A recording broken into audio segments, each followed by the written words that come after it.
Hi అండి. ప్రసాదం బూర్లు మీరేమని పిలుస్తారో నాకు తెలీదు. ఒక్కొక్కరు ఒక్కొక్క విధంగా పిలుస్తాం కదా. మేము నలుగురం బెస్ట్ ఫ్రెండ్స్ ఉండేవాళ్ళమండి. పిక్నిక్కి ఎప్పుడు వెళ్ళేవాళ్ళము. అయితే మాతో ఒకళ్ళిద్దరు యాడ్ అయ్యేవాళ్ళు.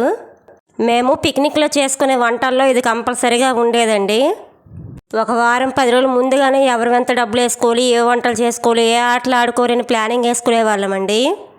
అయితే అక్కడికి వెళ్ళాక చిన్నపిల్లలం కదండి, వంటే సరిపోయేది మాకు. ఆటలు ఏం ఆడేవాళ్ళం కాదు. వచ్చే ముందు ఏదో ఆడాలని మనసు అదొకలాగా ఉండేదని 2-3 ఆటలు ఆడేసేవాళ్ళమండి. ఒక్కోసారి ఒక ఆటే ఆడేవాళ్ళము. వంటలు చేసేప్పటికి మాకు టైం సరిపోయేది. మేము ఏ వంటలు వండేవాళ్ళము, ఏ ఆటలు ఆడేవాళ్ళమో కావాలంటే కామెంట్ పెట్టండి, ఫుల్ వీడియో పెడతాను. మీరు కూడా వెళ్ళినట్టుంటే కామెంట్ చేయండి. అది కూడా ఓన్గా పేరెంట్స్ లేకుండా సొంతంగా పిల్లలతో వెళ్తే కామెంట్ పెట్టండి. మేమైతే 10-12 సంవత్సరాల పిల్లలు ఉన్నప్పుడేనండి పిక్నిక్లకి వెళ్ళేవాళ్ళము. సొంతంగా వెళ్ళేవాళ్ళమండి. మా పేరెంట్స్ వస్తామన్నా సరే మేము రానిచ్చేవాళ్ళం కాదు. మేమే సొంతంగా వెళ్ళేవాళ్ళమండి. అది దగ్గరలో మా తోటలకు వెళ్ళేవాళ్ళమండి.